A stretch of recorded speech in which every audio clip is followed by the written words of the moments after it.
Soccer fans in England are offering a wave of support for three players who missed penalty kicks in a sudden death shootout that decided the final match of the European Soccer Championship.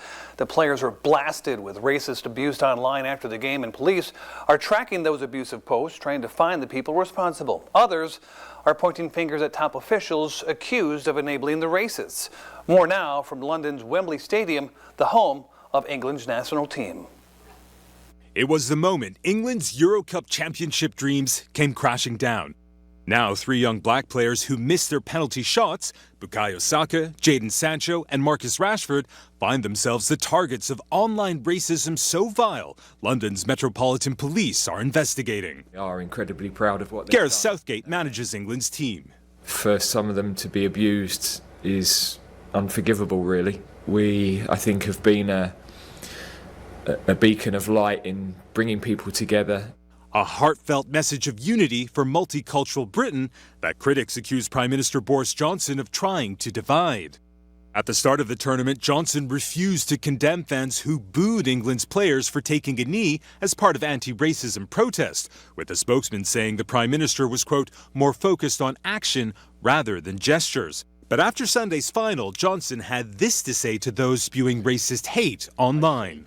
Shame on you, and I hope you will crawl back under the rock from which you emerged. Almost immediately, Johnson was accused of hypocrisy, with England player Tyrone Mings calling out a member of his cabinet, tweeting, "You don't get to stoke the fire at the beginning of the tournament by labeling our anti-racism message as, quote, gesture politics, and then pretend to be disgusted when the very thing we're campaigning against happens." Eni Aluko is a former player for England's national women's team. I don't think they're going to be sitting there not being proud. It's terrible. It needs to change. But ultimately, it doesn't stop us as black people moving forward. Near Manchester, a mural of Marcus Rashford was defaced with racist graffiti. It was then covered up in tributes to him and is now being restored. In an emotional tweet, he said, "I can take critique of my performance all day long, but I will never apologize for who I am and where I came from." For all the online hatred that these players have been receiving, Marcus Rashford has actually been posting some of the letters of love that he's been receiving from some fans, including this letter from 9-year-old Dexter, who wrote to say, "I'm proud of you and you'll always be a hero." And this one from 11-year-old Alfie, who said, "I admire you and so should the rest of the world."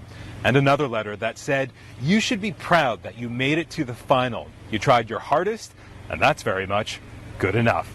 Messages of love and support from some of soccer's youngest and perhaps wisest fans. Imtiaz Taib, CBS News, London. Last night in Denver was Major League Baseball's All-Star Home Run Derby. The Mets' Pete Alonso beat the Orioles' Trey Mancini. It was a great story himself. 23-22 to win his second consecutive Home Run Derby. Alonso hit, get this, 74 home runs in the tournament to win the $1 million prize. I mean, I'm a power hitter, and for me, I think I'm the best power hitter on the planet. And being able to showcase that and really put on a fun display for fans, I just think that it's truly a dream come true for me. Because when I was younger, my parents actually let me stay up past my bedtime to watch this. Hi guys, thank you. Well, there is no NBA Finals game tonight. The governor of Arizona showing some love for the Phoenix Suns while on the road. A banner hanging from the state capitol building reads, "Rally the Valley." It's more than 30 feet wide and will hang on the building through the end of the finals. The governor also announced the Capitol Dome will be lit in the team's purple and orange colors starting tonight. And get this, these finals games have set a 20-year TV viewership record in the Phoenix area. It seems like a whole lot of the state is watching, Brandon. I mean, I'm included myself, but I love the fact that we finally got it lit up in Phoenix. We got a banner flying. I'm more fascinated about the fact that everybody's turning on the TV, Yes. like, and watching the Suns play.